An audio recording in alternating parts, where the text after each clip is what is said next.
सारा उसका लायबिलिटी राज्यों के माथे पर थोप दिया और जितनी बहालियां आपने की थी सब स्टेट्स के माथे पर थोप देने का काम किया। और 2010 में आप एक नया कानून लेके आ गए, राइट टू एजुकेशन। वाह भाई, यही आपका प्रबंधन था, यही आपके जनहित के काम थे, यही आप जनहित के काम कर रहे थे। यह कौन सा तर्क हुआ? तो कुतर्क आप अगर देते रहेंगे तो उसका तो कोई जवाब नहीं। मनरेगा की चर्चा कर रहे थे, आपने जब मनरेगा शुरू किया था उस समय 145 रुपए था मैंडेज, उसका जो मजदूरी था।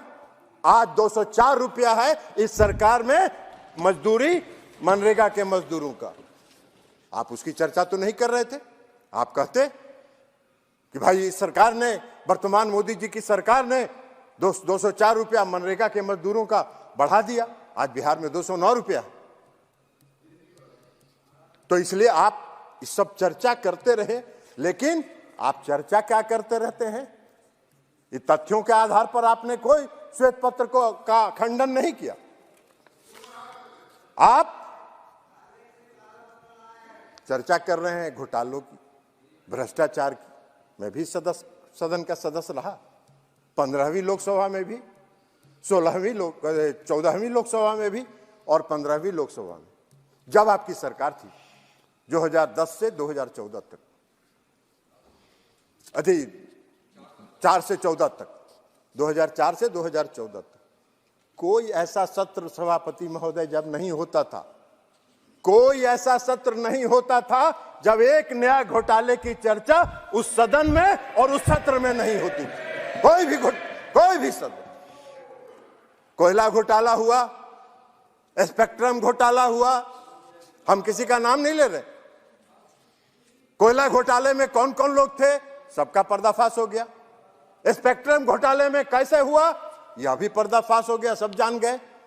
रक्षा घोटाला में कहां विमान की खरीद में, रक्षा के सामानों की खरीद में कहां सौदेबाजी हो रही थी, कमीशनबाजी हो रही थी, यह सब घोटाला की चर्चा हुई, उस सदन में चर्चा हुई। राष्ट्रमंडल खेल जो हो रहा था, कॉमनवेल्थ गेम्स, उसमें जो दिल्ली के आपके नाक के नीचे, आपकी सरकार के नाक के नीचे जो घोटाला हुआ, उसको भी सबने देखा, इस देश ने देखा, हर व्यक्ति ने देखा। अब आप कह रहे हैं शारदा चिट फंड, कितना बड़ा घोटाला हुआ Saradha chit fund. Chit fund company ने किसका पैसा लेके गायब हुआ? कौन थे वो लोग जिनका पैसा लेके गायब हुआ शारदा चिट फंड के मार? मध्यम वर्ग के लोग, मजदूर वर्ग के लोग, उनका पैसा लेके गायब हुआ। और किसके राज में घोटाला हुआ शारदा चिट फंड? इस पर आपको बोलना चाहिए था, आप नहीं बोल रहे हैं, कोई नहीं बोल रहा है। तथ्यों के आधार पर आपका बोलना चाहिए, वह भी आप नहीं बोल रहे। कौन सा चर्चा करना चाहते हैं? और लेकिन हाँ, एक बात तो जरूर आपको कहना चाहिए था, आपको यह बात ईमानदारी से कहना चाहिए था, आप भी सदन के सदस्य हैं, कि 10 वर्षों में 2014 से 2019 तक मैं इस सदन का सदस्य नहीं था, लेकिन 2019 से हूं। आज तक कोई घोटाले की बात तो आप नहीं कर पाए, आज तक कोई घोटाले की चर्चा तो आप नहीं कर पाए। आप कोई घोटाला नहीं बहुत होता है तो घूम फिर के एक ही आदमी का नाम उजागर करते रहते हैं। अरे भाई, उनसे आपका कुछ व्यक्तिगत है मामला तो जाके बाहर में मिलजुल के सलट लीजिए, बात खत्म हो जाएगा, सलट लीजिएगा। आप यह क्यों संदेश उसको देना चाहते हैं कि मेरे पास आओ, मेरे पास आओ? तो इसलिए यह बात तो नहीं हुआ, आज तक कोई घोटाले की चर्चा नहीं हुई। आप स्याह पत्र लेके आए, हमने अखबारों में देखा। आज आप भी अभी भाषण दे रहे थे, सभी भाषण दे रहे थे, स्याह पत्र की आप चर्चा कर रहे थे।